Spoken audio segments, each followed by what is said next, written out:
Então a gente está começando hoje um projeto aí de... Essa aula eu sempre passo aos alunos do internato de Matão. É a primeira vez aí que a gente está gravando um vídeo. Cada 2 semanas e meia que roda um estágio. A ideia é vocês assistirem e eu reforçar lá no estágio prático as atividades práticas ou revisão aí dos principais, exame físico principalmente, tá? Então vamos começar aqui. É mais uma revisão aí dos principais tópicos de ortopedia e traumatologia, mais focado aí pro internato aí da Uniara. A disciplina é ortopedia e traumatologia. Bibliografia, lógico que a gente precisa, né?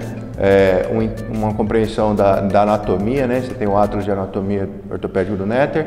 O Exame Físico em Ortopedia é um livro muito bom, mas talvez vocês não vão conseguir nesse curto período estudar, mas quem quiser uma referência aí para se aprofundar no tema. A gente também tem, eu levo como base os Fundamentos de Ortopedia e Traumatologia do professor José Volpon, lá da USP de Ribeirão Preto. É um livro já realizado assim para graduação, para os alunos de graduação, é um livro muito bom, uma referência muito boa, mas também vocês não vão ter tempo para estudar, mas é um livro pequeno, mas vale a pena. Esse texto básico de ortopedia e traumatologia, para o acadêmico, seria um embrião daquele livro inicial do professor Volpon, né? Ele é menor, mas traz uma boa base aí para vocês iniciarem o entendimento da ortopedia. Esse aí vale a pena vocês leem. Tal. Eu desenvolvi esse roteiro de atividades práticas que compreende aí noções de imobilizações engessadas, noções de radiologia, posicionamentos, incidências radiográficas e depois os principais testes semiológicos. Nessa aula eu vou estar revisando aí os principais passos semiológicos e aí vocês podem, nesse roteiro, são as figuras com os tópicos principais do exame físico. E aí eu consigo, vocês assistindo essa aula, e lá em Matão, na prática, a gente desenvolver esse roteiro. Esse que vale a pena, é obrigatório vocês estudarem. Também a gente vai falar de ATLS, então vocês têm aí o livro referência, a gente já está na última edição, se não me engano, acho que é a 9ª edição, né, que ainda não saiu tradução no Brasil, em português, mas você já tem que se manter atualizado. E também não posso negar que a importância aí do conteúdo aí do Medcurso, Medcel, que traz aí uma revisão também da anatomia e principalmente, que eu acho muito importante, as questões, né, o que é cobrado nas provas de residência. Então é uma boa fonte aí para vocês estudarem e se atualizarem também. Os principais temas aí que eu vou abordar: semiologia ortopédica, exame neurológico, infecções osteoarticulares, fraturas expostas, urgências e emergências ortopédicas, vamos falar também do ATLS, síndrome compartimental e as patologias não traumáticas. Esses, assim, são os principais temas aí para a gente estar desenvolvendo. Bom, relembrando aí, embriologia e desenvolvimento do sistema musculoesquelético, você tem aí o período embrionário e o período fetal, né? O embrionário, até a 8ª semana de gestação, você tem as fases de fecundação, clivagem, graculação, neurulação e organogênese. A gente está falando de um órgão, né? O sistema musculoesquelético, e a organogênese que termina na 8ª semana de gestação. Então, basicamente, você tem aí o desenvolvimento do sistema musculoesquelético. Por exemplo, os brotos embrionários, que começa aí com o surgimento dos membros superiores, dos membros inferiores. Talvez eles comecem aí por volta da 4ª semana e no final, a 8ª semana, por exemplo, você imagina que você tem aí já no feto, né, o membro superior, e que você começa a separação dos dedos, né, já na 8ª semana. E lembrando que nessa fase você também tem o desenvolvimento dos outros órgãos. Então você imagina aí uma patologia, uma doença congênita. Vamos lembrar daquela doença congênita que você não tem a divisão dos dedos. Vocês lembram o nome da deformidade congênita que não tem a separação dos dedos? Sindactilia, né? Então provavelmente há um defeito na organogênese no final, por volta aí da 8ª semana, né? E lembrar que toda doença congênita você tem que pesquisar outras alterações de órgãos, por exemplo, coração, alterações renais, rim e tal. E aí depois tem o período fetal, que é o resto do desenvolvimento. Lembrar que eles derivam do mesoderma, né? Em relação à osteogênese, você tem a ossificação, dois tipos de ossificação, intramembranosa e a endocondral. A endocondral é a mais comum, tá? A maioria do esqueleto axial e apendicular são células mesenquimais que se diferenciam em condroblastos, células de cartilagem.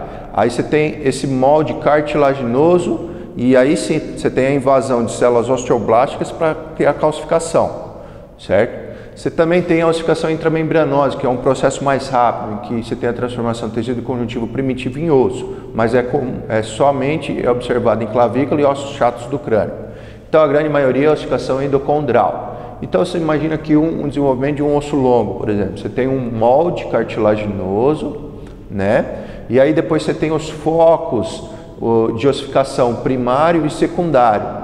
De acordo, né, com a idade, ele vai calcificando, vai aumentando, né? E esse final de crescimento aqui, lembrando das fases de crescimento, né? Se dá aí no menino por volta dos 14, 15 anos e na menina é um pouquinho mais precoce, né? Então aqui, outra importância de saber isso, imagine aí uma avaliação radiográfica. Se você pega um recém-nascido, por exemplo, em que você tem aí uma displasia do desenvolvimento do quadril.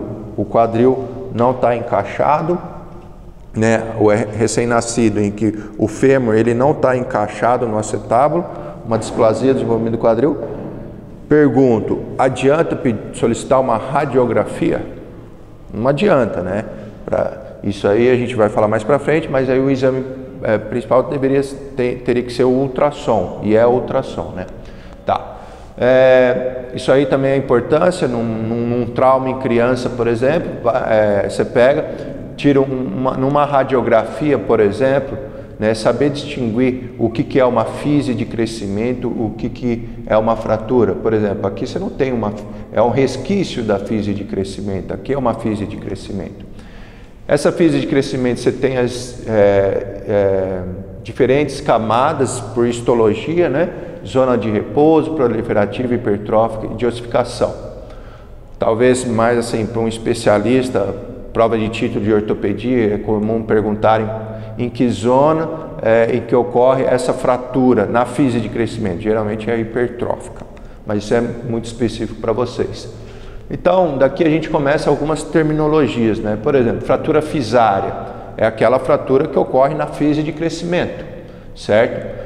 Você tem aí até uma classificação de Salter e Harris, mas acho que talvez aí para vocês, para o internato, seria interessante vocês saberem algumas classificações, principalmente classificação de fratura exposta, que é Gustilianzo, e talvez aí essa classificação já aí Salter e Harris, mas eu acho meio específico para vocês. Lembrando que uma fratura numa fise de crescimento em criança, é lógico que existe o tratamento conservador, o tratamento cirúrgico, mas pode dar como sequela, você imagina, né? Uma parada de crescimento, aceleração até do crescimento, deformidades angulares, né? Tá. Bom, o osso, você tem a parte do osso cortical, o osso esponjoso, lembrando que esse osso cortical é o mais duro, mais denso, né? Principalmente na diáfise de um osso longo.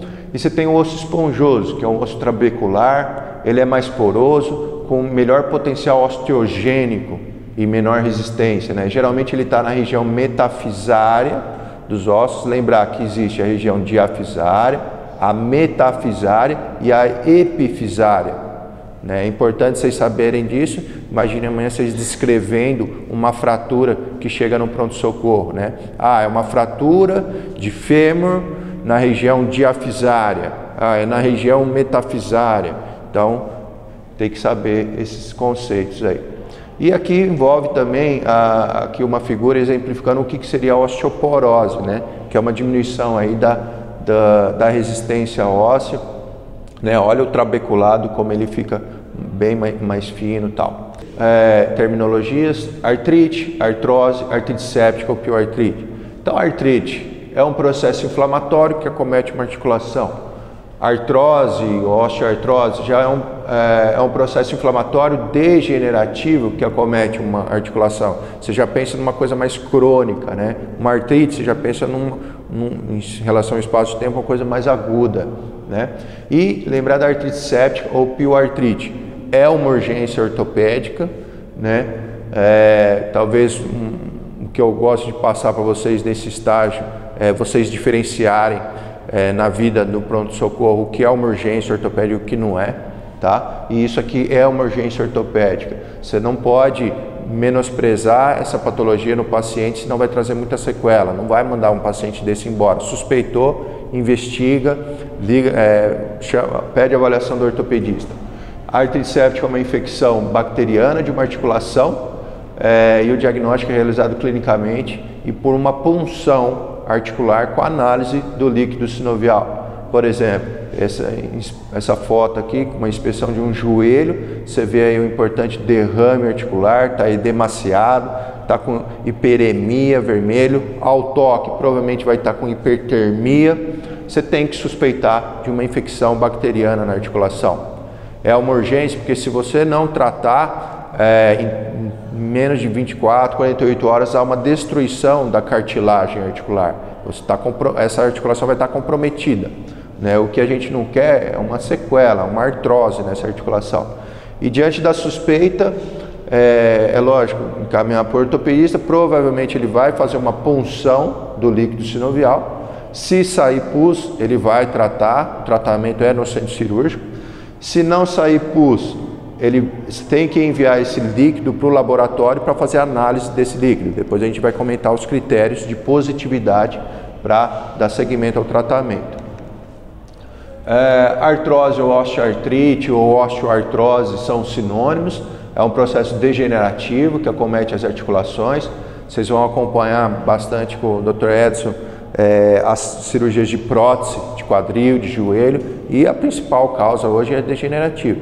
Se eu não me engano, nos Estados Unidos, a principal cirurgia ortopédica hoje realizada é de prótese de joelho.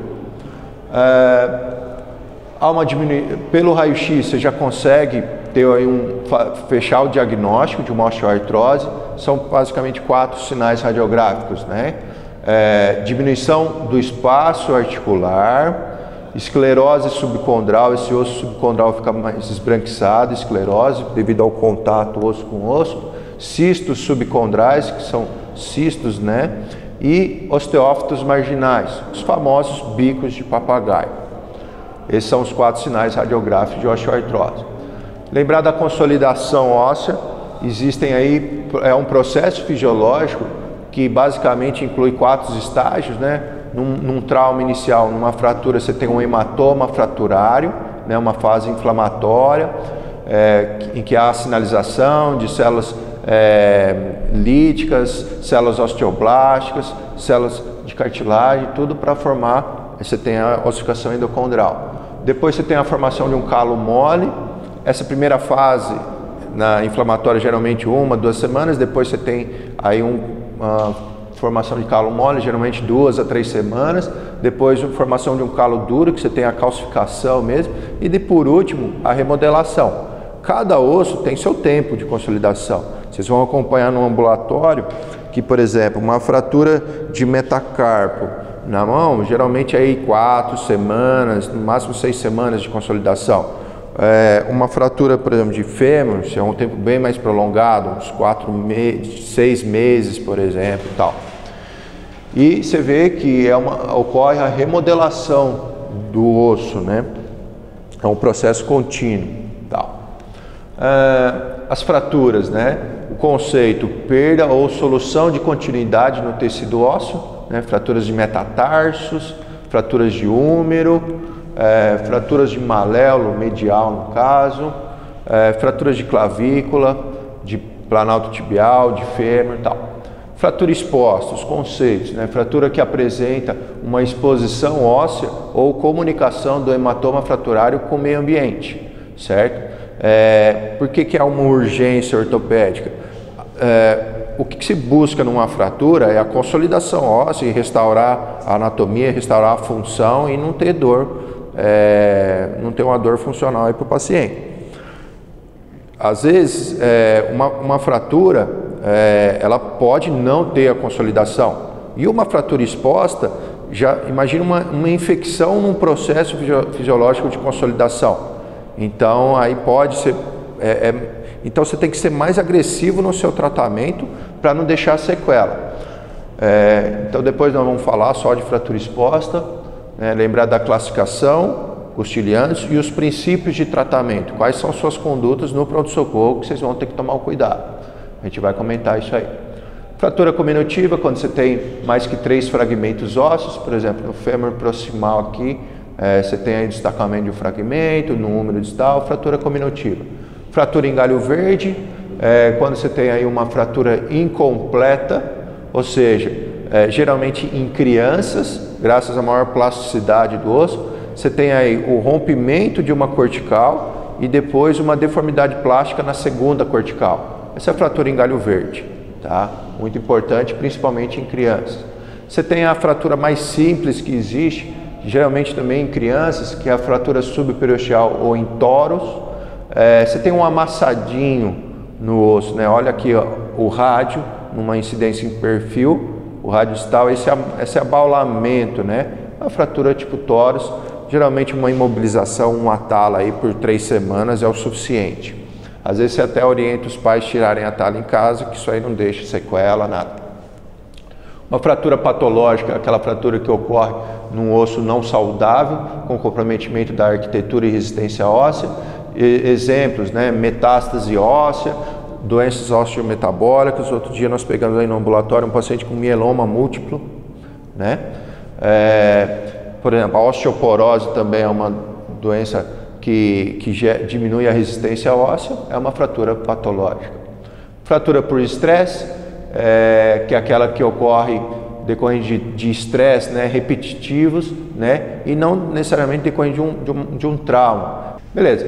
Lesão neurológica, às vezes vocês vão pegar no pronto-socorro um paciente que toma uma facada, né, e além de lesar o envoltório de pele, você pode ter uma lesão aí de tendão, lesão de nervo, né, então tem que saber esses conceitos também. Não, lógico, o exame físico é muito importante, a gente vai revisar aqui, mas quais são, basicamente são 3 tipos de lesão neurológica, né, neuropraxia, axonotimese e neurotimese. Neurotimese é aquela lesão completa de um nervo, pegou e cortou ou lesou o nervo. Isso aqui não há uma resolução do quadro neurológico, isso aqui é cirúrgico, neurotimese. Uma neuropraxia é uma lesão de um nervo periférico, mas que não há a lesão anatômica do nervo. Causa aí uma perda da função de grau variável e por tempo indeterminado, geralmente algumas semanas, meses, no máximo 6 meses, mas é como se fosse uma pancada, por exemplo. Outro dia eu peguei também no ambulatório um paciente que tomou uma cacetada, provavelmente de um policial, bem no braço aqui, tinha até escoriação. E a queixa dele era que o punho estava para baixo, ele não conseguia estender o punho, né? Aqui a gente sabe que no sulco posterior aqui passa o nervo radial. Então, provavelmente foi uma neuropraxia, uma pancada do nervo radial, em que perdeu aí o estímulo motor do nervo, ele não conseguia hiperestender o punho. Provavelmente é uma neuropraxia, a conduta é falar para o paciente aguardar, esperar que vai retornar aí os movimentos. Existem exames, né? Lembra daquele exame que a gente faz para avaliação da condução do nervo num segmento, que é a eletroneuromiografia, né? Principalmente, por exemplo, no túnel do carpo, síndrome do túnel do carpo, você tem aí são vários sensores em que você tem um estímulo de um e capta o estímulo na outra ponta. Então você consegue avaliar a velocidade de condução do nervo, né? Beleza. Lesão neurológica, por exemplo, aqui ó, um síndrome do túnel do carpo, a gente vai comentar. Lembrando que, por exemplo, numa neurotimese, o tratamento é cirúrgico. E aí a técnica cirúrgica é a neurorrafia, né? Você pega o epineuro e faz a rafia para que as fibras nervosas se regenerem e tal. Beleza. Osteomielite é um processo infeccioso que atinge os ossos, né? Pode ser aguda, subaguda ou crônica. Osteomielite assim como a artrite séptica, que envolve aí o capítulo de infecções osteoarticulares, também, mais artrite séptica seria uma urgência, mas osteomielite também, né? O que eu quero que vocês tenham em mente? Osteomielite, eu quero que vocês tenham em mente 2 pacientes. Aquele paciente adulto que teve uma fratura exposta, operou, colocou placa, parafuso e teve uma infecção e fica fistulizando, ele está em casa, mas de mês em mês fica fistulizando, não cura a infecção. Esse é o paciente com osteomielite, né? Ou que tem uma imunodeficiência, por exemplo. Tal. E a osteomielite hematogênica aguda, principalmente em crianças. Esse aí vocês têm que saber. Tá? Geralmente é uma criança que começa aí um foco infeccioso na metáfise proximal de ossos longos, devido à vascularização, a gente vai comentar mais para frente, e aí começa um foco infeccioso, tá? Geralmente, por exemplo, tíbia proximal ou fêmur distal, que você vai pensar aí, será que é uma osteomielite hematogênica aguda próximo do joelho, ou será que é uma artrite séptica do joelho, né? Em crianças, lembrar que pode acometer o quadril, cotovelo, né? E a gente vai comentar mais na frente, nos slides, de osteomielite hematogênica aguda na criança. Aqui é uma radiografia, por exemplo, essa criança apresentou uma osteomielite hematogênica no fêmur proximal à direita. Por que eu sei que é criança? Se você olhar no raio-x tem aí as físis de crescimento, né? E olha a destruição que ocorreu, basicamente uma osteólise aí do colo do fêmur. Isso aqui com certeza vai ter uma sequela para essa criança, nunca mais vai deambular normalmente. Pseudoartrose é uma falha na consolidação óssea, um retardo na consolidação, por terminologia maior que 6 meses, não houve a consolidação, no fêmur 9 meses, é uma pseudoartrose. Existem várias causas, né? Não há um contato ósseo, ou porque não houve uma vascularização, ou porque não houve aí uma estabilização da fratura e ele acaba não consolidando, né? Redução é a manobra que permite o alinhamento de um osso fraturado com desvio, sendo essa fratura com desvio ou luxação. Você vai reduzir essa fratura ou reduzir essa luxação. Essa redução pode ser de forma incruenta ou cruenta. Incruenta, por exemplo, imagine aí uma fratura do punho, do rádio distal, uma fratura extra-articular com desvio dorsal. Vocês lembram o epônimo dessa fratura? Fratura tipo Coles, né? E aí no próprio ambulatório mesmo faz uma manobra de redução da fratura, e se reduzir e ficar bem alinhado, você pode aí fazer um tratamento incruento, uma imobilização engessada para dar seguimento, para ter a consolidação. Ou numa fratura, por exemplo, de tíbia proximal, em que você tem um desvio articular de fragmentos, você faz uma incisão na pele e reduz a fratura, e aí sim é uma redução aberta, né? E fixação com placa e tal. Tratamento conservador, ou tratamento incruento, é um tratamento não cirúrgico das fraturas, através do uso de imobilizações gessadas ou não gessadas, férula, tala metálica. Por exemplo, uma fratura de tíbia está bem alinhada, um paciente jovem, vamos tentar o tratamento não cirúrgico, né? Uma imobilização gessada, tal. Lembrando que vocês que estão no pronto-socorro, pega uma fratura de início, vocês não vão fazer um gesso circular, né? Vocês vão colocar uma tala, né, no segmento. Por quê? Não é que seja proibido, mas vocês não podem colocar um gesso circular. Imagina um edema que vai ocorrer nessa fratura, um gesso circular não tem para onde expandir, né? E aí pode aumentar a pressão dentro do compartimento muscular e dar a famosa urgência ortopédica também, síndrome de compartimento, né? E então sempre colocar uma tala no ambulatório com o ortopedista 1 semana, 2 semanas depois, aí faz a confecção de um gesso circular. Olha aí outros exemplos de tratamento conservador: fratura de fêmur em criança, a gente faz um gesso pelvipodálico. Fraturas de úmero, né, região mais metadiafisária, com extensão longa aí do bom contato ósseo, senhorinha idosa, vamos tentar um tratamento conservador para ela. Aí, 2 meses depois já está sorrindo, mexendo o braço, fazendo as coisinhas de casa. Às vezes você também tem uma falha no tratamento não cirúrgico, uma falha no tratamento conservador, pode não ocorrer a consolidação, e aí você converte para um tratamento cirúrgico, né, com colocação de placa, parafusos e tal. Quanto às incidências radiográficas, lembre, é sempre importante vocês sempre ter planos, no mínimo 2 incidências radiográficas, em planos ortogonais de preferência, tá? Veja esse caso aqui, como há uma mudança, né? Só de você mudar um pouquinho o ângulo, você já está vendo uma outra imagem da inicial. Então, quais são as incidências básicas? AP, antero-posterior, AP, perfil, você tem o axial, por exemplo, um axial da patela, né? Seria mais ou menos um raio-x nessa incidência, os feixes de raio-x, em que você vê aí o contorno da patela, um axial de patela, um axial de calcânio também. E as oblíquas, né? Existem incidências especiais e a oblíqua simples, por exemplo, mão e pé, eu sempre solicito no pronto-socorro um raio-x AP da mão, um perfil da mão e uma oblíqua da mão, né? Mão e pé sempre AP, perfil e oblíqua. Então aqui estão as principais incidências radiográficas. Coluna cervical, AP e perfil. E se você suspeita aí de uma lesão alta entre C1 e C2, lembrar do processo odontoide, existe a incidência transoral, né, em que o paciente abre a boca. Isso aí está no roteirinho, né, as incidências radiográficas, para vocês estudarem. Se você suspeita, por exemplo, de uma lesão cervical baixa, isso aí principalmente num politrauma, no pronto-socorro, imagine uma fratura aí, uma luxação C6, C7. Você precisa de uma incidência radiográfica em perfil, que você vai diagnosticar. E lembrar que no pronto-socorro, gente, muitas vezes a radiografia em perfil ela não tem uma boa qualidade, ela não vai pegar todas as vértebras cervicais.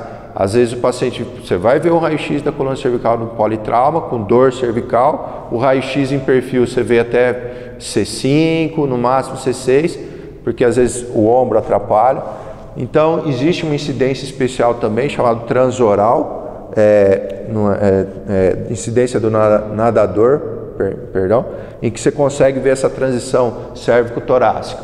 E é lógico, se você não tem um raio-x de boa qualidade, se você tem que investigar, lembrar da tomografia, né, quando você não tem um raio-x de boa qualidade. Coluna lombar, AP, perfil, pode pedir oblíqua. Raio-x do ombro, a incidência AP, perfil e axilar, certo? Lembrar, por exemplo, uma luxação de ombro.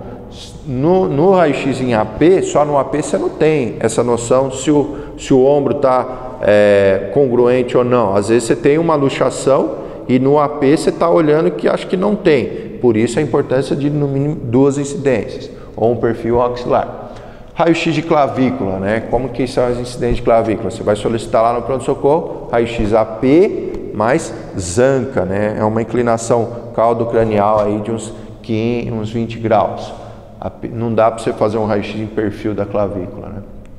Raio-x do húmero, AP mais P, cotovelo, AP mais P, punho, mão, AP, perfil oblíquo, bacia, um AP da bacia. Existem incidências especiais, alar, obturatriz, inlet, outlet, mas está lá no roteirinho, talvez sejam até muito para vocês, mas existem essas incidências, principalmente para avaliar fraturas de bacia, do anel pélvico, do acetábulo e tal. Raio-x do quadril, direito ou esquerdo, AP mais perfil. Geralmente num paciente, por exemplo, idoso, que tem uma queda e dor no quadril, lembrar das fraturas subtrocantéricas ou das fraturas transtrocantéricas ou do colo do fêmur. Geralmente chega esse senhorzinho com dor no quadril, o membro já está encurtado e rodado externo. Você já tem que lembrar das fraturas do fêmur proximal. Você vai fazer a mobilização ativa e passiva, o paciente tem dor no quadril. Então solicitar um raio-x de bacia, AP, e do quadril, AP e perfil é o suficiente para você fechar o diagnóstico. Raio-x do fêmur, AP mais P, joelho, AP, perfil e axial de patela, do tornozelo, AP mais P, do pé, AP, perfil e oblíqua. Essas são as principais incidências radiográficas aí. Olha aí a diferença, né? A importância. Raio-x, parece que está esquisito, tem fios de crescimento, né? Mas está estranha essa imagem, mas num perfil fica nítido, né, a fratura na tíbia proximal, né, região metafisária. Só relembrando, né, que eu pego no pé aí principalmente do terceiro ano, como é que você descreve um raio-x, né, principalmente aí nas provas de residência para vocês. Sempre começar do geral para o mais específico. Então, por exemplo, isso aqui é uma radiografia do joelho em perfil, provavelmente de uma criança, porque a gente observa a fase de crescimento. Tá. Aí você vai para o mais específico. E ainda você pode falar, ó, uma radiografia em perfil do joelho direito, né, provavelmente de uma criança que tem fase de crescimento. Chama a atenção uma fratura na tíbia, perfeito. Essa fratura é na região proximal da tíbia, na região metafisária da tíbia. Você tem uma fratura com traço transverso completo, há um desvio completo, com desvio anterior do fragmento mais proximal, certo? Então lembrar isso aí, uma radiografia do segmento e depois você vai para o mais específico. Beleza. A semiologia ortopédica, né? É a arte de extrair do paciente dados e elementos que permite emitir com segurança, diagnóstico, prognóstico, tal, instituir o tratamento. Sempre existe uma sequência. Inspeção estática, inspeção dinâmica, palpação, avaliação neurovascular e os testes especiais. Você seguindo esses passos semiológicos, a chance aí de você errar, de comer bola em alguma patologia é bem menor. Chegou um paciente com queixa ortopédica, vocês não sabem o que segue essa sequência. Inspeção, estática, vai avaliar com o paciente parado, sem as vestes, despido. Depois a inspeção dinâmica, com ele mobilizando, né, o segmento e tal. Depois a palpação, vai pôr a mão no paciente. E avaliação neurovascular, avaliação neurológica, vascular e os testes especiais. Por exemplo, paciente que chega no pronto-socorro, queda de moto, dor no ombro. E aí, na palpação, por exemplo, da clavícula, no final da clavícula ele já sente muita dor no final da clavícula. E se há um abaulamento ainda na inspeção, você tem que pensar numa luxação acromioclavicular, né? É lógico que você vai solicitar uma radiografia da clavícula, do ombro, mas com certeza ele vai ter essa patologia. Bom, coluna cervical, uma revisão da anatomia, você tem aí as vértebras, 7 vértebras cervicais, 12 vértebras torácicas, 5 lombares, 5 sacrais e as coxígenas fundidas. Aí um corpo vertebral, né? O corpo vertebral, depois você tem os pedículos, processos transversos, processo espinhoso, né? É esse processo aqui que é o que você sente, o que você palpa no paciente, né? Por exemplo, esse paciente, eu lembro muito bem dele, ele teve uma fratura, chegou na madrugada, no pronto-socorro, grande chance de passar batido uma lesão, e me chamaram no dia seguinte para avaliar o punho dele que tinha sido fraturado, tinha sido até colocado uma imobilização, e quando eu fui examinar ele tinha dor na palpação da coluna cervical. Isso aí me chamou a atenção e eu fui rever as radiografias, né? No momento ele estava até sem colar cervical. E aí eu fui ver o raio-x, esse era o raio-x que tinha dado na entrada, uma radiografia em perfil da coluna cervical, e me chamou a atenção, primeiro que já não é um raio-x de boa qualidade para um politrauma. Aqui você está enxergando todas as vértebras cervicais e a transição cérvico-torácica, não está. Então você vê, ó, C1, C2, C3, C4, C5, C6. E se ele tiver uma luxação C6, C7? Vai passar batido, né? Então, daí a importância de ter uma radiografia melhor. Mas ele tinha uma dor cervical mais alta, né? E me chamou a atenção essa angulação aqui. Eu achei um pouquinho, né, muito angulado aqui.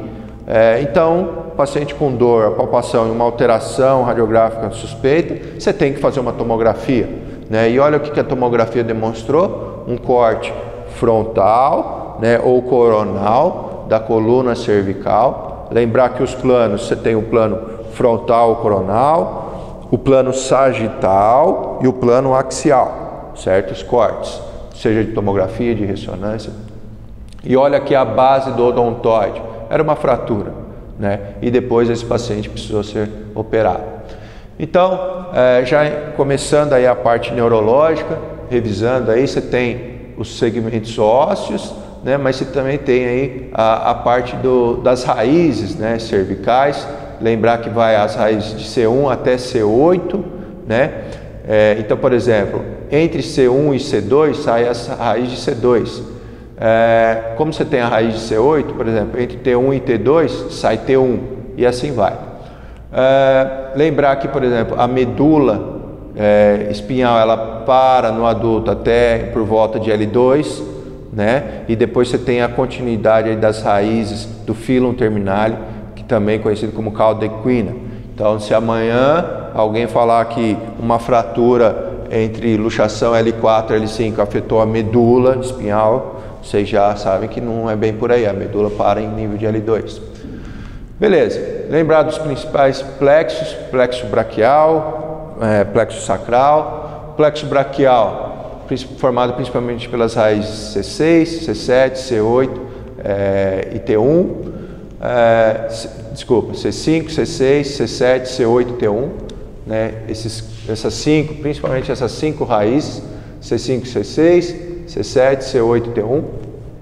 Lembrar que elas formam aí os troncos, tronco superior, tronco médio e tronco inferior. Tronco superior, raiz C5, C6, continuidade C7, tronco médio, C8 e T1, tronco inferior. Depois elas têm as divisões anteriores e posteriores e depois os cordões, né? O cordão é bem difícil, cordão lateral, cordão medial, cordão posterior, e desses cordões saem os principais nervos, os nervos periféricos do membro superior. Nervo axilar, nervo músculo cutâneo, nervo mediano, nervo ulnar e assim vai. E aqui a gente começa na parte de exame neurológico, né? A parte neurológica, gente, quando você vai avaliar num paciente, você tem que avaliar a parte sensitiva, a parte motora e a parte de reflexos. É assim que você avalia, faz um exame neurológico aí de um segmento, né?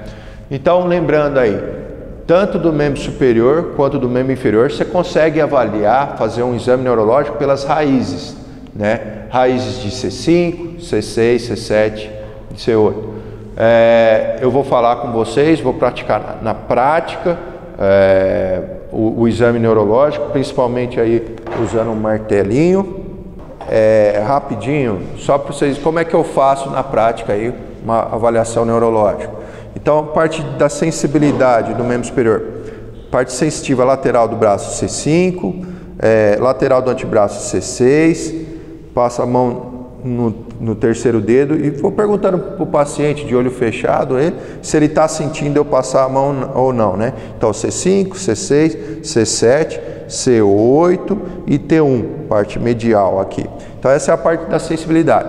Da parte da motricidade, C5 ele faz a abdução, músculo deltoide e o bíceps.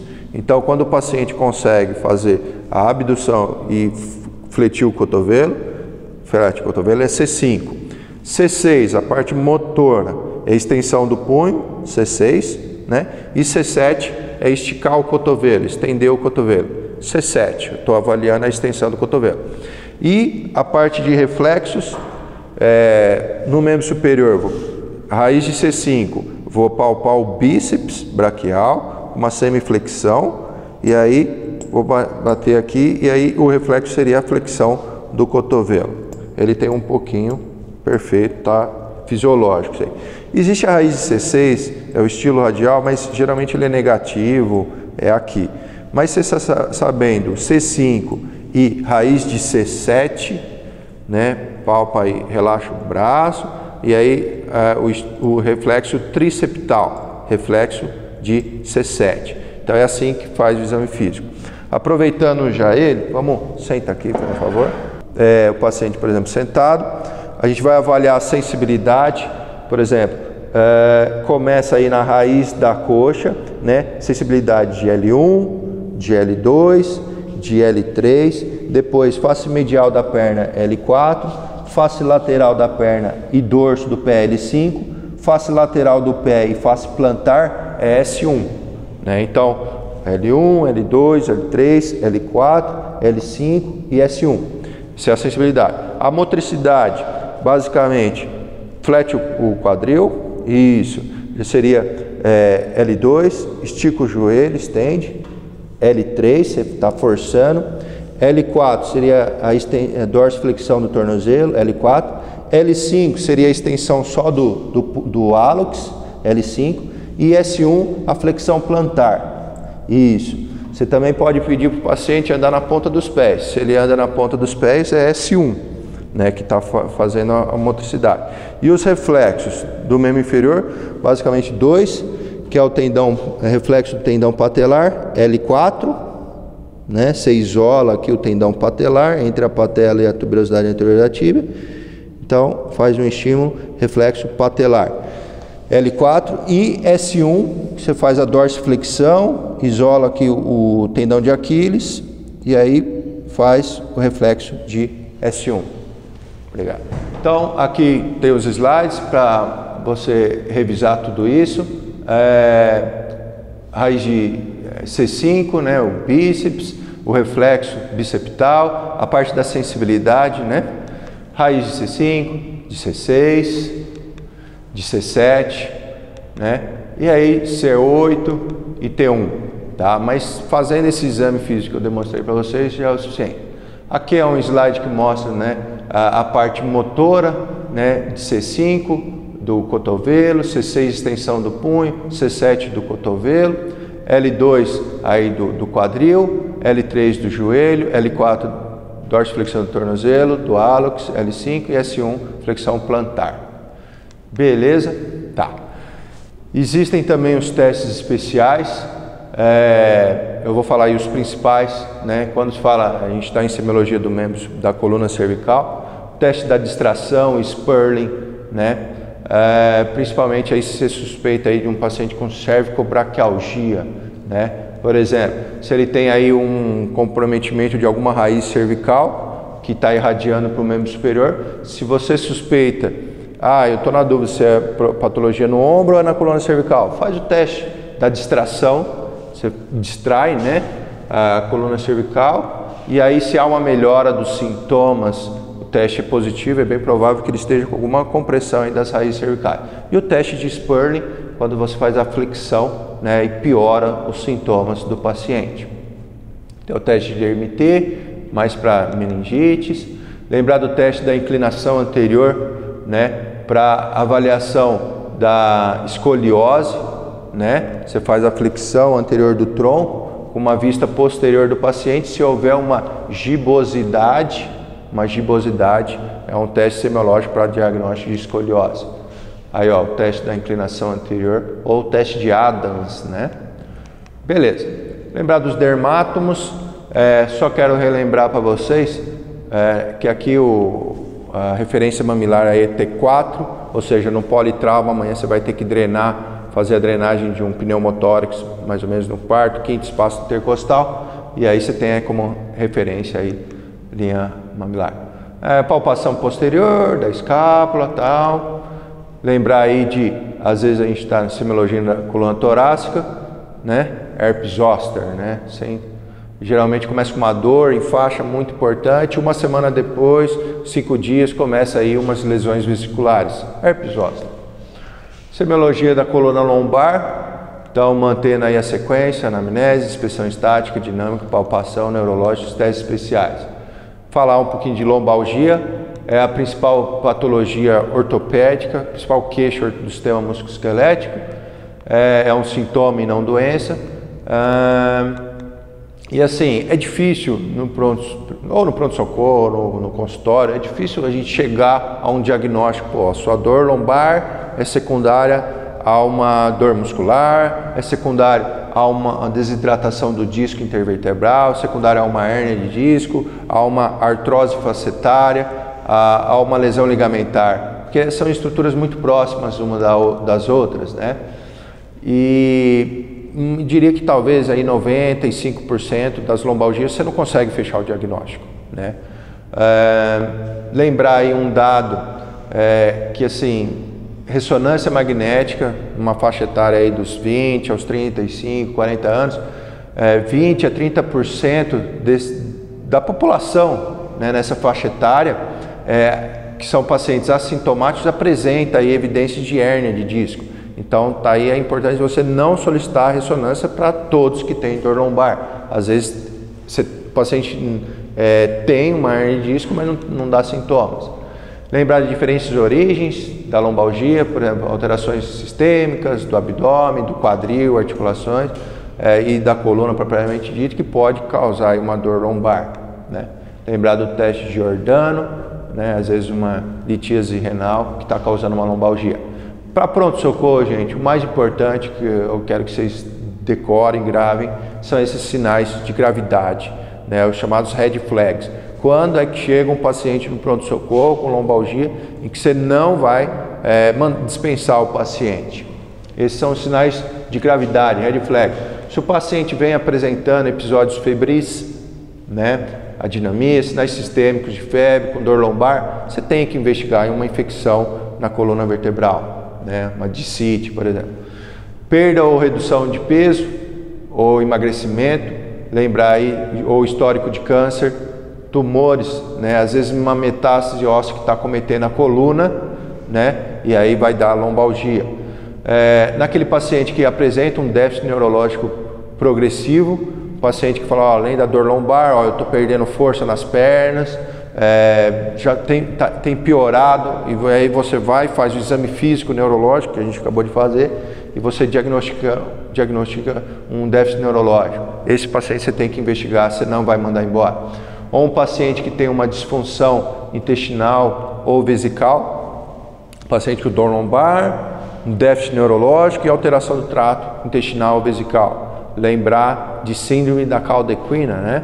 É uma outra urgência ortopédica, basicamente 3 sintomas: déficit neurológico nos membros inferiores, anestesia em cela, né? Uma anestesia na região inguinal, anestesia em cela, e alteração do trato intestinal ou vesical. Distúrbio da marcha e principalmente também trauma, né? O paciente chega com dor lombar, mas tem um histórico, doutor, há uma semana eu caí do cavalo e desde então eu tenho tido dor. Tem que investigar. Esse paciente você não vai fazer uma analgesia e mandar para casa. E nesse paciente você vai investigar, vai internar, solicitar exames, geralmente uma ressonância magnética, né?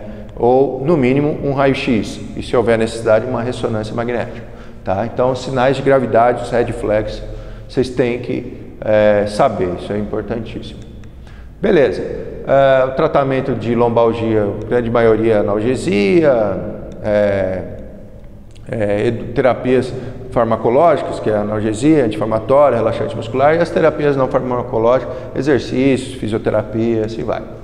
Aqui uma imagem aí de um tumor ósseo, provavelmente uma metástase, né? Adenocarcinoma de próstata, olha aí, nos homens a próstata, lembrar nas mulheres mama, tal. Osteoartrose, né? Os famosos bicos de papagaio na coluna lombar, pode causar lombalgia. Lembrar da lombociatalgia, né? É um sintoma em que você tem uma dor lombar com irradiação aí no trajeto do nervo ciático, né? O nervo ciático, gente, é formado pelas raízes de L4, L5, S1, S2 e S3, né? Vocês lembram no exame físico, na coxa, raízes L1, L2 e L3. Então você vê que o nervo ciático não participa dessas raízes, né? L1, L2 e L3. Então assim, um paciente que tem uma dor anterior na coxa não é lombociatalgia, né? Não é envolvimento do nervo ciático. Se eu for olhar aqui nesse gráfico, né, nessa imagem aqui, a vista posterior da perna, do membro inferior, aí você vê ó, a raiz de S2, S1, né? Aqui na perna, L4, L5. Então, é uma dor lombar com radiação posterior na coxa e que pode ir para a lateral, anterior na perna, tá? Isso sim é a lombociatalgia, né? Bom, aqui os dermátomos, né, que a gente já revisou, ó, L1, L2, L3, L4, L5 e S1, tá? Os principais dermátomos aí do membro inferior. Síndrome da cauda equina a gente comentou, quadro clínico, paciente com uma disfunção de bexiga ou intestino, ele vai falar, doutor, não estou conseguindo segurar mais o cocô, o xixi eu também não estou conseguindo mais segurar, eu estou perdendo o xixi, uma disfunção da bexiga e do intestino, variável perda sensitiva ou motora, déficit neurológico dos membros inferiores e anestesia em célula. Você tem que pensar numa compressão aqui das raízes terminais aqui da cauda equínea, ou por uma hérnia central, ou por um tumor, ou por uma lesão traumática, né? Nesse paciente, por exemplo, uma extrusão aí de uma hérnia de disco grande, L4, acho que L5 e S1, né? L5 e S1, uma hérnia de disco causando aí. Isso aqui é uma urgência ortopédica, tem que descomprimir no centro cirúrgico, né? Tem que tirar o fator que está comprimindo as raízes, senão pela questão compressão vascular vai ter a necrose aí dos raízes terminais. As raízes motoras a gente já revisou, e aí um quadrinho para vocês reforçarem o nível neurológico de L4, de L5 e de S1 que a gente já fez, está no roteirinho de vocês e a gente vai praticar isso na prática com vocês lá. Lembrar aí dos testes, teste da elevação do membro inferior ou teste de Laseg, quando você suspeita aí de uma lombociatalgia, será que é o nervo ciático que está comprometido ou não? O teste de Laseg ou da elevação do membro inferior, você tem aí uma extensão, você mobiliza esse nervo ciático e aí, se nesse teste o paciente relatar uma piora da dor e principalmente da irradiação, o teste é positivo, né? Lembrar que ele vai em torno aí de uns 35 a 70 graus. Acima disso, você não está mais mobilizando o nervo ciático, está mobilizando o quadril, por exemplo, sacroiliaco. Lembrar dos testes para avaliar alguma inflamação, alguma artrite na sacroiliaca, teste de Patrick ou Fabry, né? Teste de Gaesling, talvez meio específico para vocês. E ainda na avaliação neurológica dos reflexos, lembrar dos reflexos patológicos, né? Aqueles reflexos que me falam que tem uma lesão do neurônio motor superior, da medula, por exemplo. O sinal de Babinski, em que você faz aí uma mobilização, um estímulo doloroso aqui na face plantar, de posterior para anterior. Se ele hiperestender os dedos, se ele hiperestender os dedos é patológico, né? A flexão é normal, é esperado. Tem o reflexo de Babinski, que fala de lesão neurônio motor superior. Lembrar do reflexo de Hoffman, que é a hiperextensão da interfalangiana distal aí do terceiro dedo. Quando você faz a flexão e a extensão abrupta, né? Se ele há uma flexão do primeiro e do segundo dedo, o teste de Hoffman é positivo. E tem um terceiro reflexo, agora não estou recordando, para a lesão medular. Teste de Babinski, Hoffman. Lembrar do clonus, né? O clonus, principalmente do pé, por exemplo, paciente sentado, você vai fazer a flexão, a dorsiflexão abrupta do tornozelo. Se o paciente fica com o pé em clonus, né, sugere uma lesão no neurônio motor superior, uma lesão medular.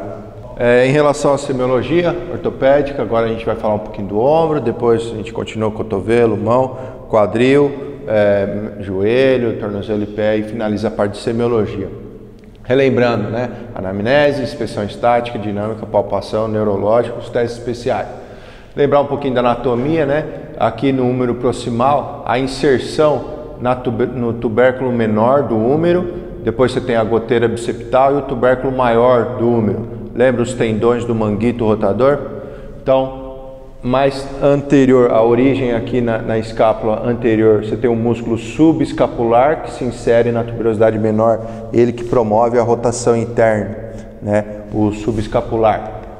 Você também tem posteriormente, e aí que lembra a espinha da escápula, músculo supraespinhal e o infraespinhal, né? Supraespinhal, a origem dele aqui na escápula e vem e se insere no tubérculo maior, é o que promove a elevação, né, ou abdução do braço.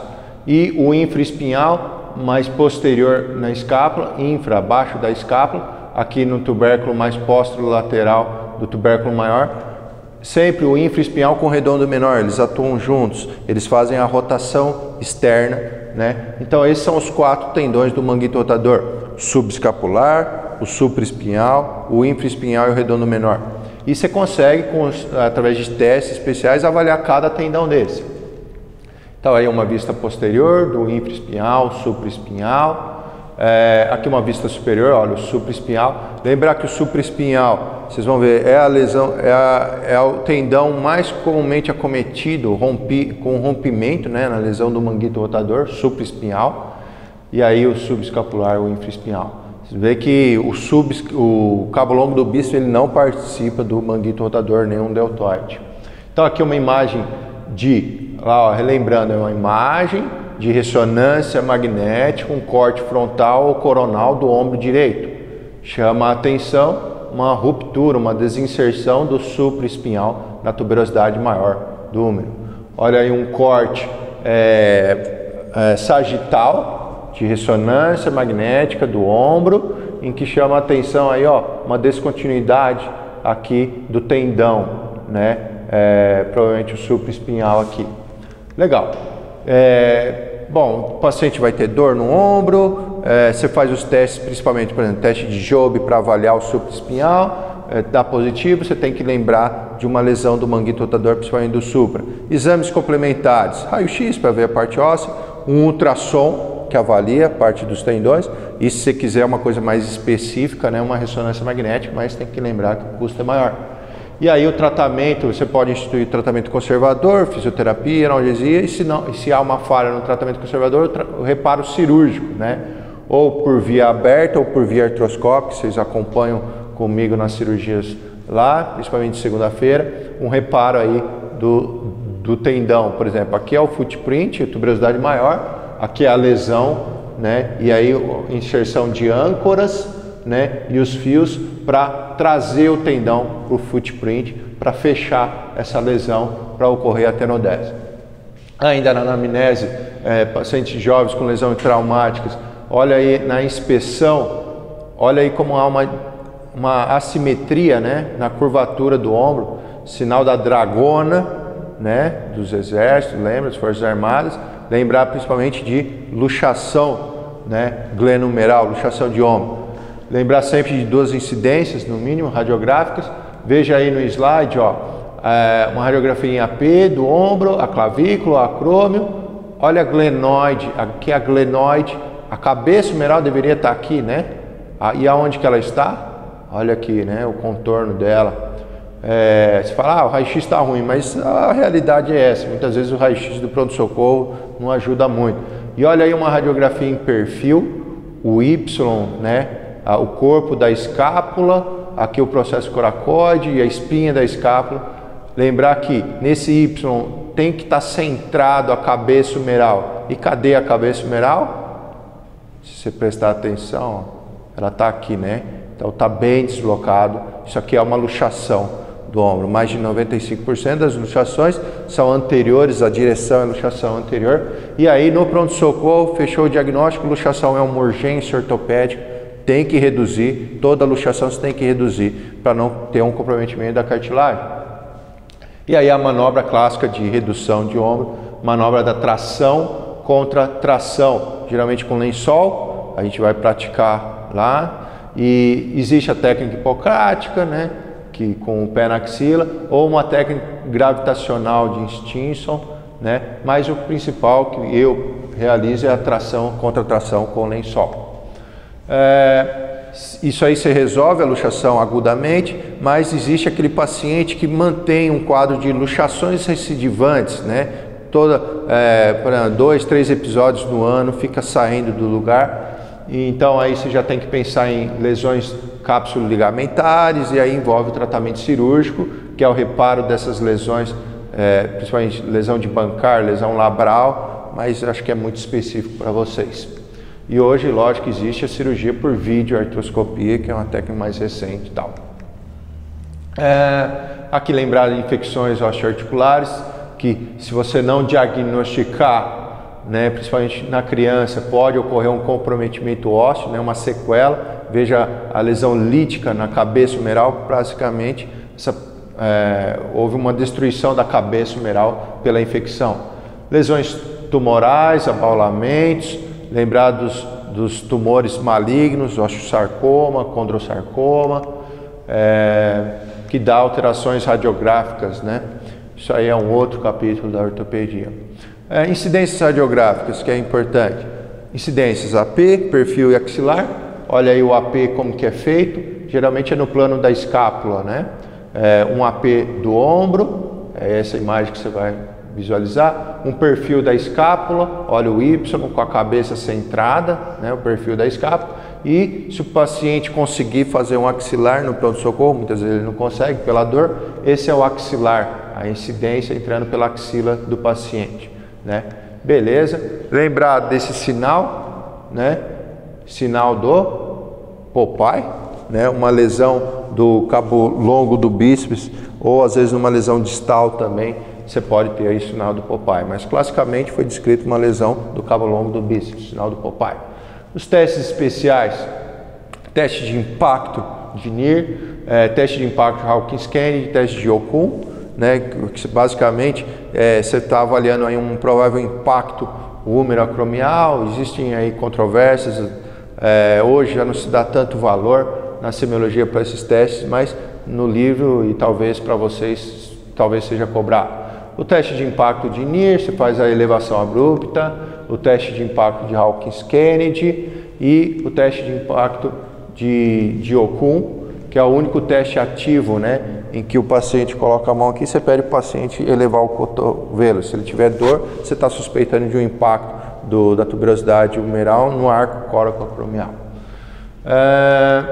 Mas aqui eu quero que vocês saibam, né, teste de Jobe, né, o principal teste semiológico, que é uma elevação com rotação interna do membro inferior, e pede para o paciente fazer uma força para cima. Se o paciente tiver dor ou diminuição da força, é um teste positivo, você tem que lembrar de uma lesão do tendão do supraespinhal, teste de Jobe. Tem o teste de PAT ou de Zaslav na última edição, né, que é para avaliar o infraespinhal, certo? E o teste do subescapular, o principal, mais famoso teste de Kerber, né, o paciente não consegue fazer uma rotação interna, e você está avaliando o rotador interno, que é o subescapular. Esses são os principais testes do manguito rotador. Quando a queixa é instabilidade, falseio, sensação de sair do lugar, você tem os testes de instabilidade, teste da apreensão, em que o paciente vai mostrar uma face de apreensão, que o ombro vai sair, né? Esses testes nós vamos praticar na atividade prática. Teste da gaveta, anterior e posterior, e o teste aí do sulco, né, para avaliar uma frouxidão ligamentar e tal. Esses são os principais testes. No cotovelo, sempre seguir a mesma sequência. Lembrar aí da anatomia, né? A cabeça do rádio, a una proximal. Aqui, ó, o carretel do cotovelo, né? Que é o capítulo, que se articula com a cabeça do rádio, e a tróclea, né? Que se articula aí na fossa olecraniana, do olecrano, uma vista posterior.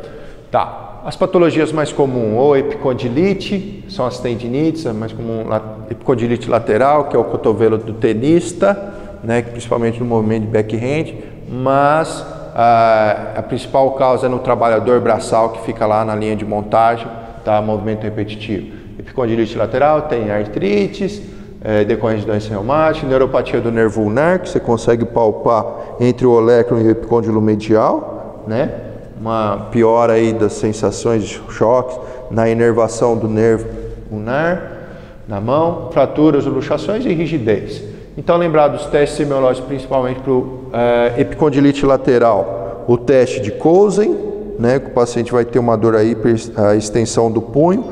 Quando você faz assim, ele tem uma dor no epicôndilo lateral. E o teste de Mill, um membro estendido, ele não consegue, ele tem dor à extensão dos dedos, vai referir uma dor no epicôndilo lateral. Lembrar da epicondilite. Se está diante disso, uma ultrassonografia ajuda bastante, né? Fechar o diagnóstico. O tratamento é analgesia, fisioterapia. Lembrar na criança, pronação dolorosa, às vezes chega no pronto-socorro, gente. Você pega, imagina aí uma criança por volta de 2, 3 anos, em que os pais, a criança está brincando, bagunçando, os pais, os familiares, alguém pega e puxa a criança pelo braço. Às vezes você tem uma subluxação aí do ligamento anular em relação à cabeça do rádio, E o tratamento, por ser uma subluxação, tem que fazer, a criança já chega numa situação de pronação, né? Os pais relatam que pode ter quebrado alguma coisa, fica numa pronação dolorosa, a criança para de mexer o braço. E não adianta fazer raio-x, tá? Não vem alteração nenhuma.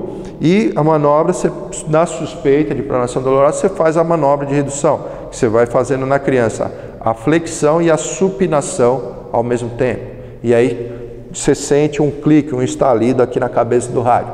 Reduziu, espera 2, 3 minutos, a criança já está correndo, brincando pelo pronto-socorro. Beleza? Pronação dolorosa. Lembrar aí de fraturas de cotovelo, que é comum em crianças, né? Fratura aí supracondíleas, que é comum. Às vezes você tem uma fraturinha mais simples, né? E aí você pode tratar no gesso, ou uma fratura mais com maior desvio, que você tem que reduzir no centro cirúrgico e fixar com fios de Kirchner, né? Geralmente 3 semanas para ver a consolidação da fratura. Lembrar de abuso infantil ou síndrome da criança espancada.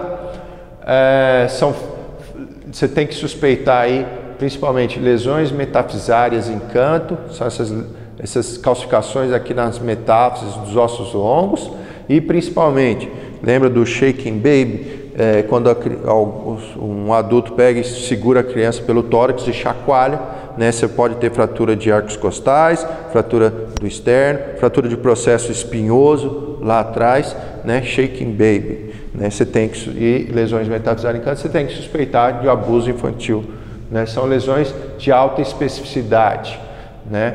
Só um detalhe, lesão de fêmur assim não é alta especificidade, lesão de fêmur em criança. Semiologia do punho, seguindo a sequência, anamnese, inspeção, palpação e tal. Lembrar, muito importante aí, os parâmetros radiográficos. Uma das fraturas mais comuns, a mais comum de membro superior é a fratura de rádio distal. Para você diagnosticar uma patologia, você precisa saber o que é o normal, né? Então, por exemplo, o normal do rádio distal, na inspeção anterior do raio-x, você vê uma inclinação radial aí de uns 30 graus, e no perfil, aqui é volar, aqui é dorsal, você tem uma inclinação volar aí de uns 15 graus, certo? Eu sei que aqui é volar por causa do escafoide, ou por causa do primeiro metacarpo, do primeiro raio, aí você consegue saber o que é volar dorsal. Por exemplo, radiografia em AP do punho, perfil do punho, chama a atenção uma fratura do rádio distal com desvio dorsal, né? Uma fratura tipo Coates. E aí você tem as opções de tratamento, ou tratamento incruento, no gesso, ou uma redução incruenta no centro cirúrgico com fixação com fios de Kirchner, ou uma redução aberta e uma fixação com placa e parafuso, né? Você vê que está bem restaurado aqui a anatomia do rádio distal, e é isso que a gente busca no tratamento cirúrgico. Esses implantes servem só para manter o osso no lugar. Depois que ocorreu a consolidação, né, cada osso tem seu tempo de consolidação, basicamente o implante perde a função. Se quiser tirar, tira, se não quiser, deixa lá. Fratura do escafoide, né, lembrar, dor no punho, quando o paciente cai, lembrar do escafoide. Fratura de rádio distal, que a gente comentou. Lembrar que existem luxações de ossos do carpo, é raro, mas vocês podem pegar, se deparar no pronto-socorro. O paciente vai queixar de muita dor no punho, um edema no punho muito importante, e o raio-x, um AP, você já vê um desarticulamento aqui dos ossos do carpo, um perfil, você vê aqui que o semilunar está aqui, e cadê o captato, né? O captato está para cá, né? Então, você vê que há o eixo do rádio, né? Do rádio em relação ao carpo está completamente, né? Tá incongruente, uma luxação. E o tratamento é cirúrgico, redução no centro cirúrgico, fixação para ocorrer a cicatrização ligamentar. Lembrar das tendinites no punho, né, que é comum. Se a gente pegar um corte axial, por exemplo, do rádio distal, a gente vai ver que aqui os compartimentos dos tendões extensores, né, são 6, ALEC, né, abdutor longo, extensor curto, né? Depois você tem os tendões extensor radial longo e curto do carpo, o extensor radial longo do polegar, e aqui que você tem aí a referência anatômica tabaqueira anatômica entre o primeiro e o terceiro compartimento extensor. Depois o quarto compartimento extensor os extensores comuns dos dedos e o próprio do indicador, depois o extensor do mínimo, o quinto e o sexto extensor ulnar do carpo. Então, aqui você tem aí uma das principais, mais comuns tendinites no punho, né? É uma tendinite no primeiro compartimento extensor. Vocês lembram o nome dessa patologia? Tendinite de Kerven, né? E se você suspeita dessa tendinite de Kerven, você pode fazer os testes especiais. Ah, eu vou fazer o teste de Finkelstein, né? O paciente com o polegar fechado, fazer a desvio ulnar. Se ocorrer uma piora da dor nessa região, provavelmente se trata aí de uma tenossinovite do primeiro compartimento extensor ou tendinite de Kerven. Você pode solicitar um ultrassom que vai lá mostrar sinais sugestivos aí da tendinite de Kerven. Tem os outros testes especiais, principalmente para túnel do carpo, síndrome do túnel do carpo, teste de Fallen, né, 1 minuto com o paciente com flexão do punho, ele vai relatar uma piora do formigamento, né, na região de inervação do nervo mediano, que vai do polegar até metade radial do quarto dedo. Lembrar que essa região é a parte ulnar. Então, o teste de Fallen, para síndrome do carpo, teste de Tinel, que é a dígito-percussão no trajeto do nervo, quando está na região do punho. Se tiver síndrome do carpo, o paciente sente um choque, sensações de choque. E se estiver diante aí da síndrome do carpo, que é a neuropatia compressiva mais comum no membro superior, o paciente relata aí essa parestesia, né, no território do nervo mediano. Você faz os testes semiológicos, testes especiais. Lembrar da anatomia, né? O que passa pelo túnel do carpo?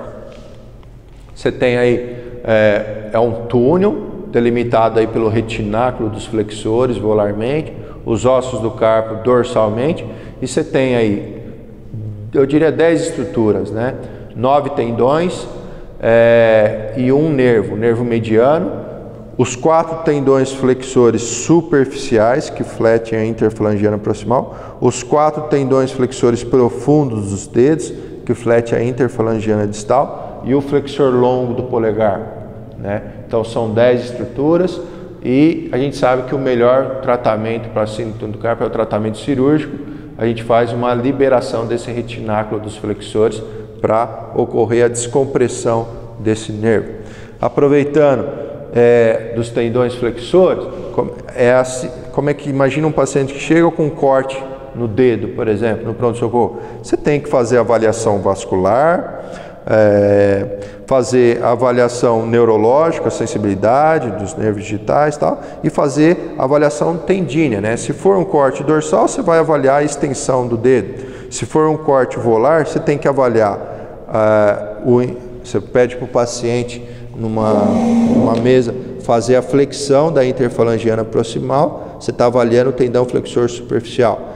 E a flexão da interfalangiana distal, o tendão flexor profundo do dedo. O nervo síndrome do carpo, avaliação vascular no membro superior, palpação da artéria radial, da artéria ulnar e ver o tempo de enchimento capilar. Lembrar da manobra ou teste de Allen, né? Você faz a compressão das duas artérias, pede para o paciente dobrar e esticar a mão, os dedos. Você está tendo uma expulsão aí pelo retorno do sanguíneo, né? Principalmente por dorsal, que é o retorno venoso. E aí você solta uma das artérias e vê se há uma coloração da mão aí, ou seja, uma patência tanto da artéria radial, depois você vê com a artéria ulnar. Teste de Allen. Lembrar da moléstia do Dupuytren, que são esse cordão fibroso aqui que vai fazendo a flexão do dedo, né? Uma metaplasia fibrosa da face palmar. Então aqui uma colinha aí da inervação sensitiva, nervo mediano, nervo ulnar, e o nervo radial é dorsal, certo? Aí um túnel osteofibroso dos tendões que a gente já comentou. Imagina esse paciente, né? Chega para vocês no pronto-socorro um corte. Será que pegou só a pele esse corte ou será que pegou estruturas mais profundas? Porque se pegou só a pele, você vai suturar e vai mandar o paciente para casa. Mas se ele pegou estruturas profundas como tendões, nervo, artéria, você tem que encaminhar para o ortopedista e tal. Só lembrar que assim, não chega a ser uma urgência, né? Uma lesão de tendão, na verdade você tem até 14 dias para reparar esse tendão, fazer a tenorrafia. Então o procedimento correto no pronto-socorro, você identifica a lesão, sutura a pele, faz um curativo, imobiliza com uma tala e encaminha aí no máximo com uma semana para um especialista, no caso um especialista de mão, um ortopedista, já com diagnóstico de lesão tendínea para fazer o reparo dos tendões. E aqui é a semiologia, beleza. Lembrar aí de algumas lesões, principalmente no mecanismo extensor, lesão de dedo em martelo, que você tem aí lesão na interfalangiana dorsal do dedo, deformidade em dedo em botoeira, né? Já é uma lesão do mecanismo na interfalangiana proximal do dedo, e da deformidade congênita sindactilia que a gente comentou. Quadril, lembrar aí a parte anatômica, né, do anel pélvico, é dado os ossos da bacia aí por 3 ossos, né, basicamente a asa do ilíaco, em que você tem aí a crista ilíaca anterosuperior, que você palpa no paciente. Você tem aí a parte do pubis e o ramo isquio, né? Isquio, pubis e ilíaco, né? E aí eles se fundem e é bem no centro aqui do acetábulo. Então aqui você tem um quadril e no caso quadril direito, esquerdo, você tem a bacia, né? Lembrar que isso aqui é um anel, né? É um anel, você tem aí os ligamentos sacro-ilíacos anterior, posterior, e que nessa tábua posterior você tem aqui, além da parte ligamentar, os vasos sanguíneos, principalmente o plexo venoso, e você tem aí também uma artéria, principalmente o ramo da artéria ilíaca interna. Numa lesão em livro aberto, principalmente no trauma, em que você tem aí uma abertura desse anel pélvico, você pode ter um esgarçamento desses vasos, principalmente o plexo venoso, e o paciente está sangrando dentro desse anel, dentro da pelve, e você não está vendo. Isso aí é uma importante causa de choque hipovolêmico que leva à morte do paciente. Então, como é que você avalia no politrauma aí uma lesão do anel pélvico, uma possível lesão em livro aberto? Você vai palpar no paciente a crista ilíaca anterosuperior, aperta de um lado e vê se sobe do outro, aperta do outro, né? Vê se sobe, depois faz a compressão lateral. Se você estiver diante de um anel de uma estabilidade pélvica, você não vai sentir essa mobilização. Então, no exame físico você consegue avaliar a estabilidade pélvica. Se você acha que está instável, passar um lençol para diminuir o volume com o membro rodado interno e fazer a avaliação radiográfica ou tomográfica. Beleza. Aqui os ligamentos. Lembrar aí do fêmur proximal, que você tem a cabeça, o colo do fêmur e a região transtrocantérica, né, que é comum fraturas em idosos, né? Depois tem a região subtrocantérica, diáfise, metáfise, tal. Beleza, gente. Lembrar aí da inserção muscular do glúteo médio no trocânter maior, é o principal aí abdutor do quadril. Avaliação radiográfica AP da bacia, lembrar sempre de manter uma sequência de visualização. O sacro, a asa do ilíaco, e aí vai da esquerda para a direita, né? Asa do ilíaco, aí vai para o quadril, esquerdo, cabeça femoral, colo, vai acompanhando aí a cortical, região transtrocantérica, trocânter maior, trocânter menor, depois vem aí para os ramos isquio, púbicos, o forame obturatório, sínfise púbica, né? Você compara aí os forames obturatórios, depois quadril direito, vai seguindo, e depois asa do ilíaco. Então você vê que o anel pélvico aqui está íntegro. É assim que se avalia uma radiografia da bacia, principalmente num trauma. Olha aí um exemplo de lesão em livro aberto, né? Olha aí a disjunção na síntese pública, como está aberto. Imagine o tanto de volume que cabe aqui. Às vezes pode caber 2, 3 litros. Se você considerar que num politrauma 70% do volume de um paciente, 70% do peso do paciente é a volemia do paciente.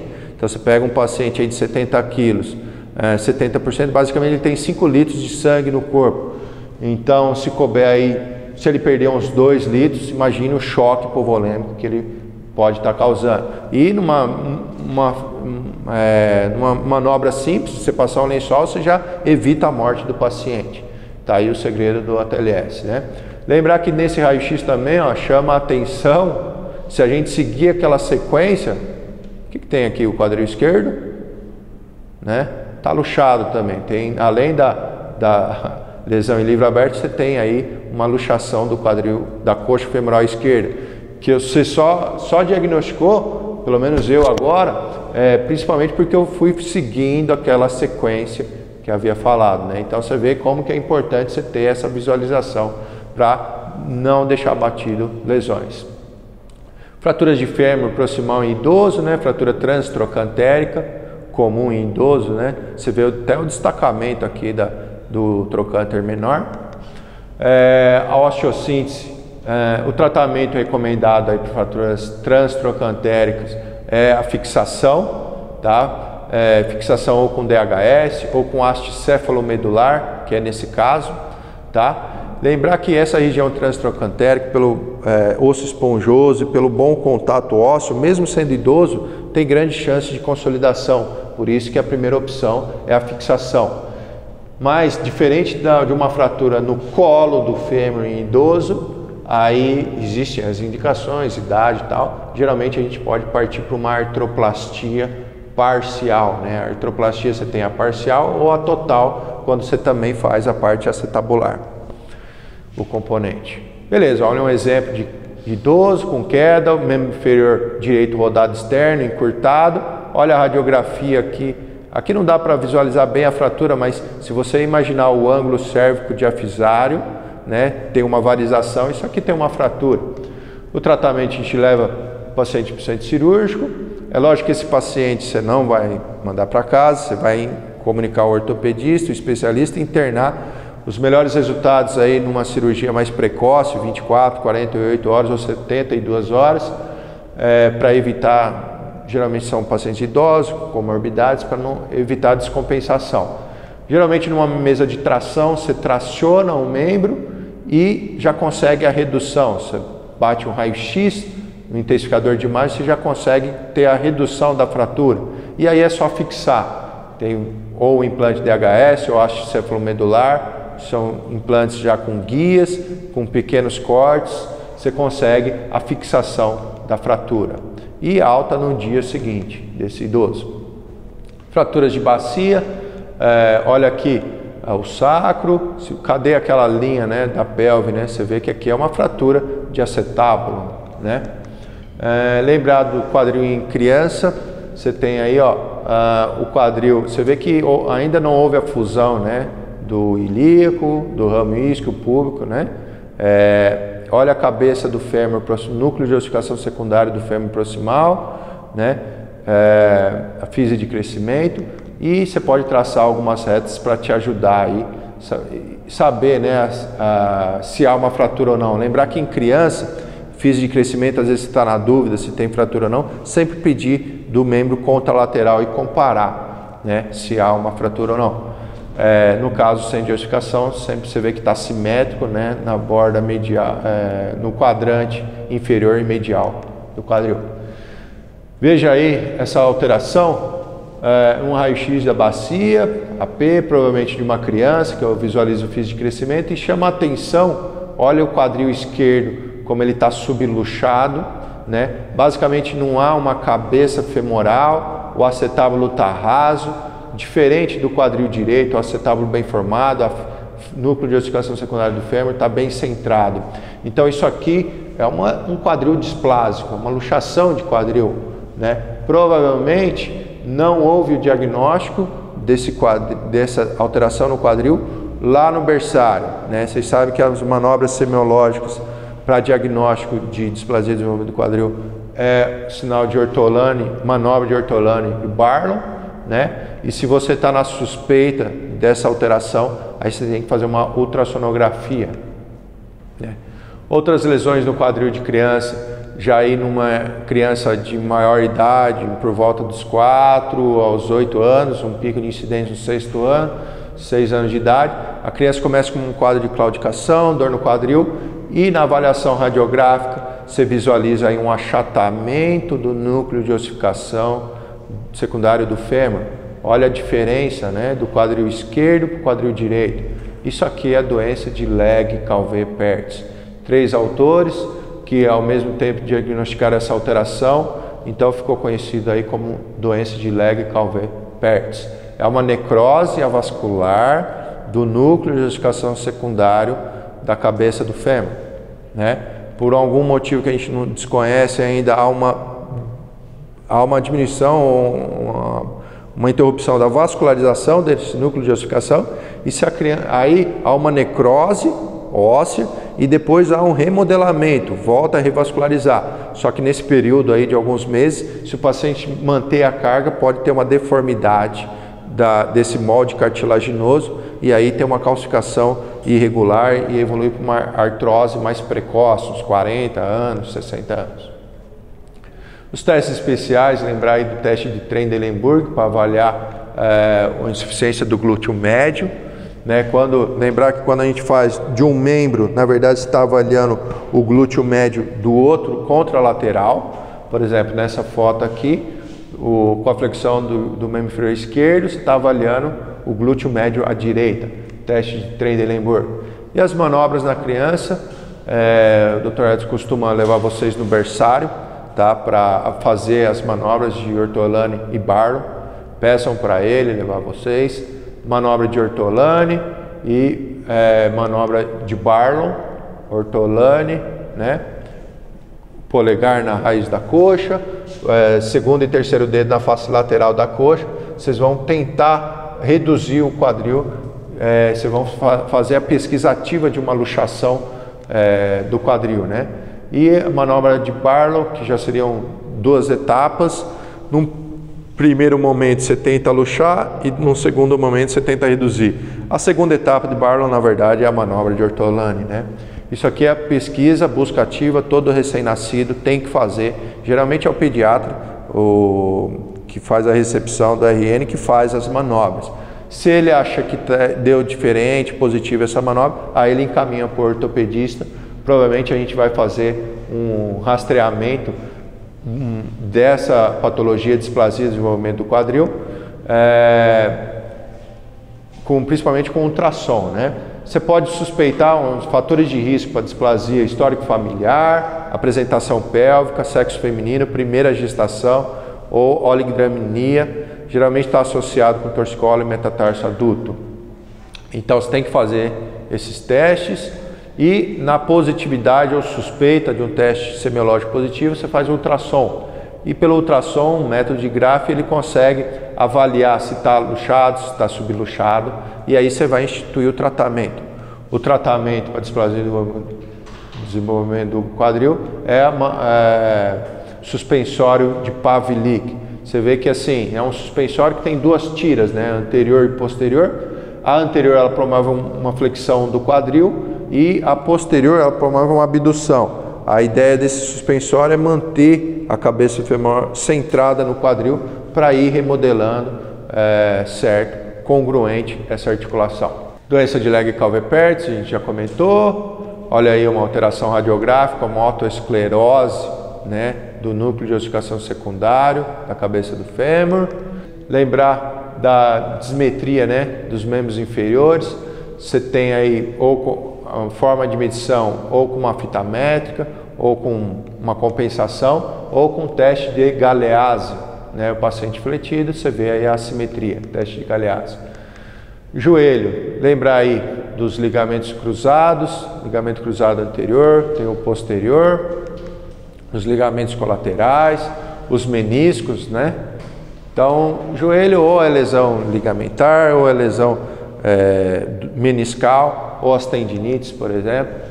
Lembrar aí do mecanismo extensor, quadríceps, patela, ligamento patelar e a inserção desse tendão patelar na tuberosidade anterior da tíbia, certo? Também é comum ali uma lesãozinha que a gente vai falar mais para frente, doença de Osgood-Schlatter, né? Olha aí a vista axial, lesão de um menisco. Lembrar aí da vascularização posterior, você tem a artéria poplítea.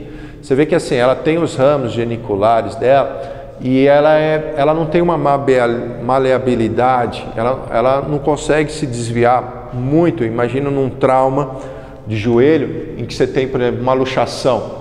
É lógico que aqui rompeu todos os ligamentos do joelho, mas numa situação de trauma, você não vai se preocupar com os ligamentos, você vai se preocupar com a lesão vascular que pode ocorrer aqui nessa artéria poplítea. A principal urgência aí é esse receio, essa suspeita de lesão. Tem que fazer a avaliação vascular. Lembrar que no pé, além do tempo de enchimento capilar, você vai palpar a artéria tibial anterior ou pediosa, que é anterior, e a artéria tibial posterior retromaleolar medial no tornozelo. Olha aí uma imagem de uma fratura de tíbia proximal, mas é uma imagem, uma arteriografia. Olha a interrupção da artéria poplítea aqui para distal, né? Isso aqui provavelmente vai evoluir para uma síndrome de compartimento, uma necrose do membro inferior, tem que ter uma revascularização desse membro. Raio-X em AP e perfil do joelho, aqui sinais de artrose, né, diminuição do espaço, cistos, osteófito, tal. Lesão de ressonância magnética aí para, aqui no caso um LCP que está mostrando, lesão de menisco, né? Olha aí o mesmo corte sagital de um joelho bom e com patológico, né? Olha o LCA bom, cadê o LCA aqui, né? Esse paciente com lesão do LCA, que é o ligamento cruzado mais comumente rompido, provavelmente o paciente vai ter sensação de falseio, né? Sensação que vai sair do lugar o joelho. Geralmente o mecanismo de trauma, o paciente estava jogando bola, teve apoiando o membro no mecanismo torsional e sentiu um estalo, um derrame articular, tem que pensar no LCA. Diferentes formas de lesão de menisco. Lembrar da doença de Osgood-Schlatter, né? Aquela criança que fica o dia inteiro jogando bola, chega com dor na tuberosidade anterior da tíbia, né? Só falar para a criança parar de jogar bola algumas semanas. Os testes especiais para joelho, vocês vão acompanhar lá no ambulatório, principalmente com o Dr. Rafael.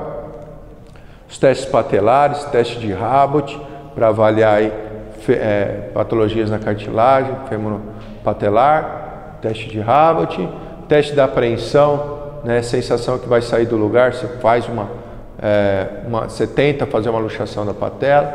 Os testes meniscais, McMurray e Apley, já está bom, McMurray, para avaliar aí o menisco, e o Apley, também você faz a compressão e depois a distração. E os testes ligamentares, vocês sabendo aí alguns já está bom. Teste de Lachman, que faz, tenta aí a anteriorização e posterior da tíbia em relação ao fêmur para avaliação da lesão do LCA. E o teste da gaveta, né? Teste da gaveta anterior e posterior também. Beleza. Teste dos estresses, em VAR, em valgo também. Para finalizar, tornozelo e pé. É importante a avaliação radiográfica.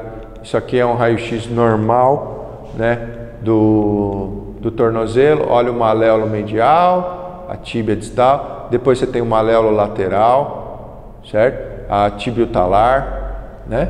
Isso aqui é um raio-x normal, gente. Tem que saber aí, né, em relação a uma fratura. Os compartimentos na perna, gente. Você tem aí compartimento anterior, lateral e posterior. Posterior você tem o compartimento posterior superficial e profundo. Você vê que a parte muscular ela é envolta por uma fáscia muscular, né? Então daqui você já imagina, lembra lá da síndrome compartimental, em que você tem uma lesão, seja para o mecanismo externo ou interno, um aumento, um derrame, um aumento da pressão dentro de um compartimento e a fáscia ela segura e não deixa, né? E aí há um aumento dessa pressão dentro do compartimento e você não consegue uma vascularização. Então isso é outra urgência ortopédica. Tem que fazer a fasciotomia, você vai cortar essa face para ocorrer a descompressão e permitir uma boa vascularização da musculatura. Aqui os grupos musculares, os ossos do pé, né, o navicular, os cuneiformes, né, o navicular, os metatarsos, vista lateral. A parte ligamentar, gente, vocês vão ver que assim, uma das queixas também mais comuns no pronto-socorro é entorse de tornozelo, né? Você tem basicamente no complexo ligamentar lateral do tornozelo os ligamentos fíbulo-talar anterior, fíbulo-calcâneo, e se tem o fíbulo-talar anterior, tem o fíbulo-talar posterior. Geralmente no mecanismo de entorse, virou o pé, torceu o pé, você tem aí uma distensão, uma ruptura aí dessas fibras, desses ligamentos. Geralmente começa com o fíbulo-talar anterior, depois o fíbulo-calcâneo e depois, se houver uma progressão dessa lesão, aí lesa posterior. Mas o principal lesado é esse fíbulo-talar anterior. E aí fica edemaciado. O que você vai fazer no pronto-socorro? Excluir uma fratura, uma radiografia, né? Do maléolo lateral, medial, de excluir uma fratura, vai imobilizar com uma tala suropodálica, analgésico, voltar em EM, depois anti-inflamatório para casa e encaminhar para o ambulatório de ortopedia. Medidas locais, antiedema, elevação do membro, gelo local, uns 15 minutos, 4 vezes ao dia. Ainda em relação à anatomia, lembrar da anatomia mais póstero-medial, maléolo medial, que você tem aí a artéria tibial posterior, e lembrar da Tom, Dick and Harry, né? Tendão tibial posterior, tendão flexor dos dedos, ó, Tom, tibial posterior, Dick dos dedos, artéria e nervo, tibial posterior, nervo tibial, e o Harry, H de hálux, né? E flexor longo do hálux. Então essas são as estruturas: tendão tibial posterior, tendão flexor longo dos dedos, artéria e nervo tibial e o flexor longo do hálux. Essas são as estruturas tendíneas. Teste para avaliação do tendão de Aquiles, que é o teste de Thompson.